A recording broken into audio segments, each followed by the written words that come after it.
So, what electromagnetic radiation do we encounter? We've seen in the activity all of the different types of electromagnetic radiation. We have radio waves all around us.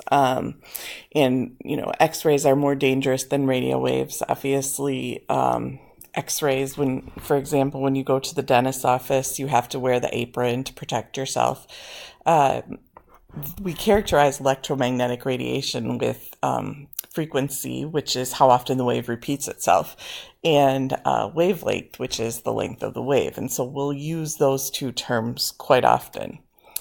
So, question is there are two models used to describe the behavior of light, which is electromagnetic radiation.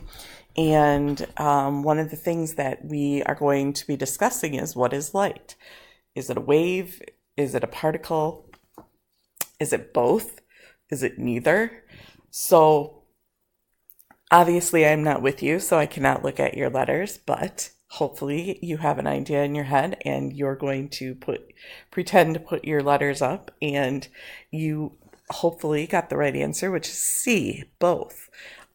You can describe light in two different ways, and they're both appropriate, and we will talk about both of those.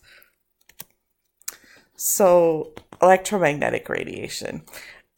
You kind of saw this in the online activity.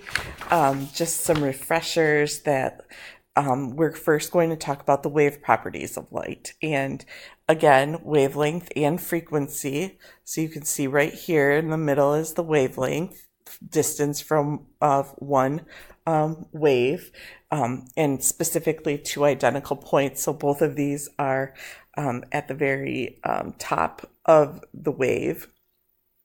You've got your frequency, is how often points on a wave pass through a certain area.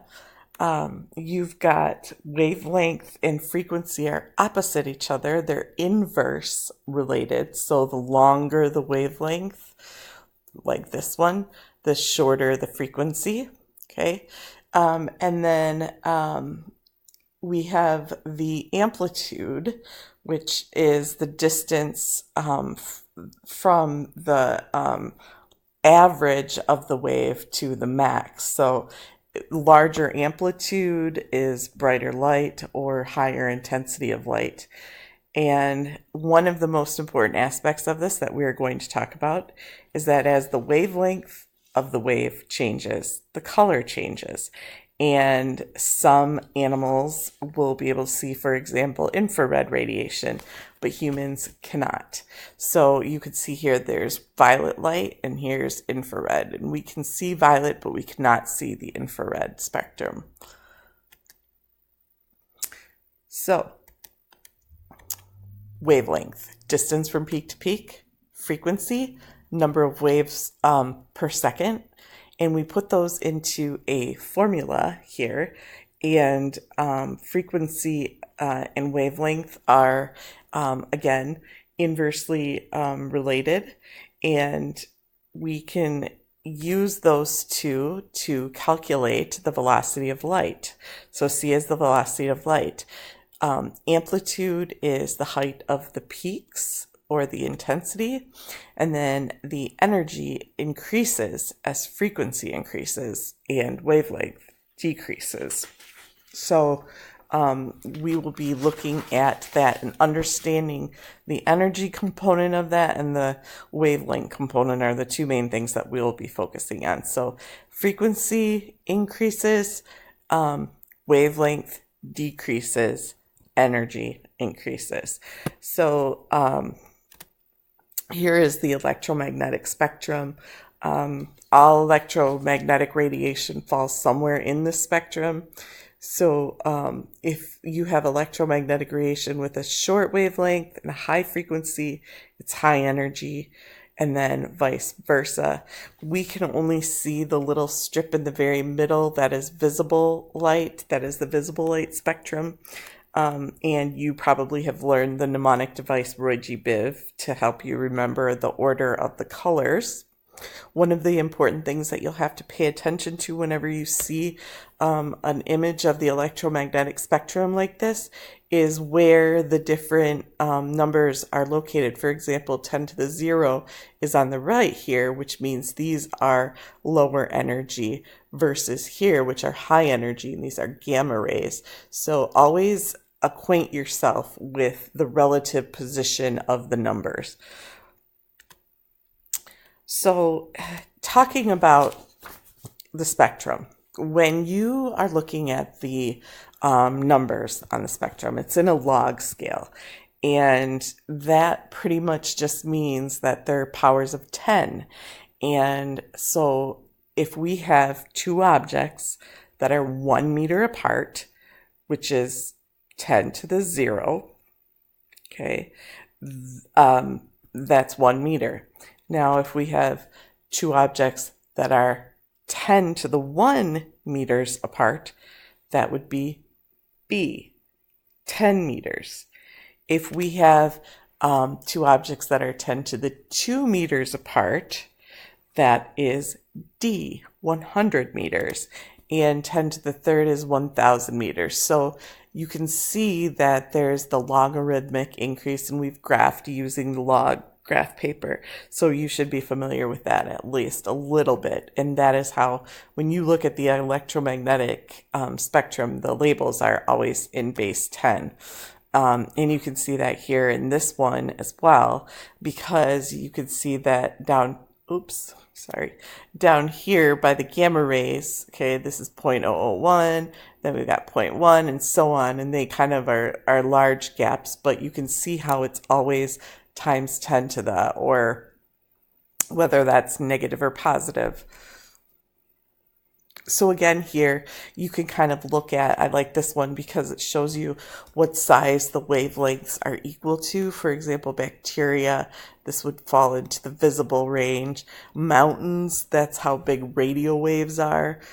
So you kind of see, relatively speaking, and I don't know if you can notice these gray areas, that's kind of showing what the frequency is like. So here are some pictures of waves. You have wave A and you have wave B. So which has a higher intensity? That would be B. It has a higher height. Which has a higher frequency? That one is also B, because it has it passes by a point more times. It has a shorter wavelength, which kind of gives away the answer to number 3, which has a longer wavelength. That is A. So the last question is, which one is more likely to be red light as opposed to blue? And this is kind of what we will end up using a lot, is the relative strength. And so if we go back and we look on the visible light spectrum, you can see that blue and purple are for 400 nanometers, whereas red is 700. So this is a longer wavelength. So if you're being asked A versus B, which one is red and which one is blue, so the red one would be the one with the longer wavelength, which is A.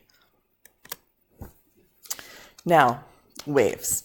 There's a property of a wave called diffraction, and this is kind of how an experiment was done to show that light is a wave. So this is the evidence. So diffraction. So if you had a wave and you had a barrier of some sort with a little opening in it, when waves spread out or diffract when they encounter that, and when the wave passed through, it spreads out. So if you had a particle versus a wave, a particle would just pass through, whereas waves, they actually spread out. Okay, think of a wave on the pond or something like that. Okay, so then you also have some additional properties, and the one that is related to the diffraction is something called interference. So you have diffraction and then you have interference. So you have A and A for each of these different waves, and that is their height, okay? But then when you put them together, it increases their amplitude. Okay, so they reinforce. Now, there's also destructive interference, and what happens there is it will kind of cancel each other out. So there are a couple different ways that this could result. Notice these are lined up with their lower ends at this, and here they're crossing over. Like the lower end of this wave and the higher end of this wave are interfering with each other. So here's the diffraction pattern, and you really will not be able to understand this unless you look at this video. So I want you to watch this video very carefully, stop it, pause it, replay it, whatever you need to do, because the whole idea of diffraction patterns will be very confusing, but this guy does a really nice job of explaining it.